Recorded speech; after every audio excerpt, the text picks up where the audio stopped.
నిజంగా ఊహించండి మీరంతా ఎంతమంది వస్తారని. Thank you for coming. ఈ రోజున ఈరోజు చెప్పాలంటే చాలా చాలా ఆనందంగా ఉంది.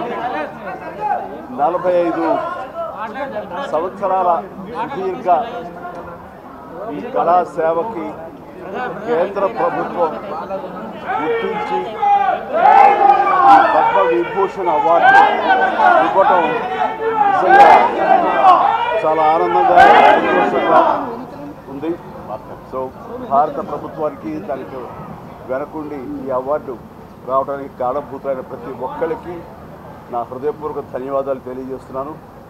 అండ్ ముఖ్యంగా ఈ అవార్డు రావటం వెనుకాల నా కృషి, నా కళాసేవ ఈ సమాజానికి ఎంతో కొంత ఇతోధికంగా నేను చేసినటువంటి సేవలు ఇవన్నీ పక్కన పెడితే నన్ను గుండెలో పెట్టుకుని ఆదరించి ప్రేమించినటువంటి నా అభిమానులు, అలాగే ప్రేక్షకులు, అలాగే నాకు ఎన్నో అవకాశాలు ఇచ్చి ఈ రోజున నన్ను నేను దాకా తీర్చిదిద్దుకోవడానికి కారణభూతమైనటువంటి నా డైరెక్టర్స్కి, నా నిర్మాతలకి, నా ఇతర టెక్నీషియన్స్కి, ప్రతి ఒక్కరికి ఎవరైతే దోహదపడ్డారో ప్రతి ఒక్కరికి నేను ధన్యవాదాలు తెలియజేసుకుంటూ ఈ అవార్డు ఇదంతా వారి సహకారం నేను ఈ ఎత్తుకు ఎదగడానికి కారణమైనటువంటి వారందరిది.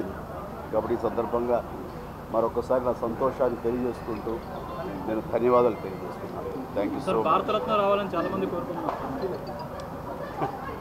ఏ టైంకి ఏం రావాలో అది వస్తుంది తప్ప అది రావాలని ఆశ పెడితే వచ్చేది కాదు.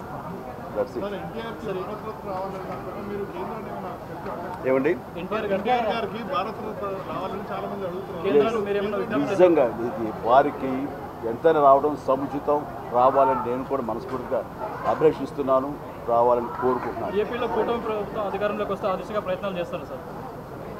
అది ప్రభుత్వ పరంగా చేస్తే కనుక త్వరితగతిన అది సాకారం అవుతుంది. అండ్ డెఫినెట్గా ఎంతైనా సరే అటు ఎంజీఆర్ గారికి వచ్చినప్పుడు వీరికి రావడం కూడా అంతకంత సముచితం అండ్ అది ఆనందదాయకం.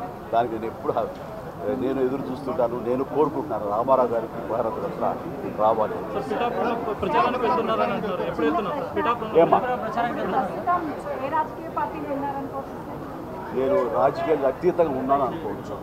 తర్వాత పిఠాపురానికి నేను వెళ్ళటం లేదండి, అది ముందుంచేది. ఇది మీడియాలో మీరు ఎందుకో స్పెక్యులేట్ చేశారు, అది మీరు పెంచి పోషించారు దానికి సమానం చెప్పాల్సిన అవసరం నాకు లేదు. నేను వెళ్ళటలేదు. బాబు మా కళ్యాణ్ బాబు దాన్ని రమ్మని ఎప్పుడూ కోరుకోలేదు. నా కంఫర్ట్ని వదిలేస్తాడు. ఆయన తను బాగుండాలి, తన జీవితంలో అనుకున్నది కొన్ని సాధించాలన్న అభిలషిస్తాను. నేను నాకు ఆశీస్సులు అందజేస్తాను. దానికి నేను తనతో పాటు నేను ఉన్నాను అని చెప్పేందుకు మొన్న ఒక వీడియో బయట ఇచ్చాను. అండ్ ఖచ్చితంగా మా తమ్ముడి యొక్క అభివృద్ధిని, మా తమ్ముడు రాజకీయంగా ఎదగటానికి ఎప్పుడు మా కుటుంబ సభ్యులు మేము మనస్ఫూర్తిగా మనసావాచ కోరుకుంటాం.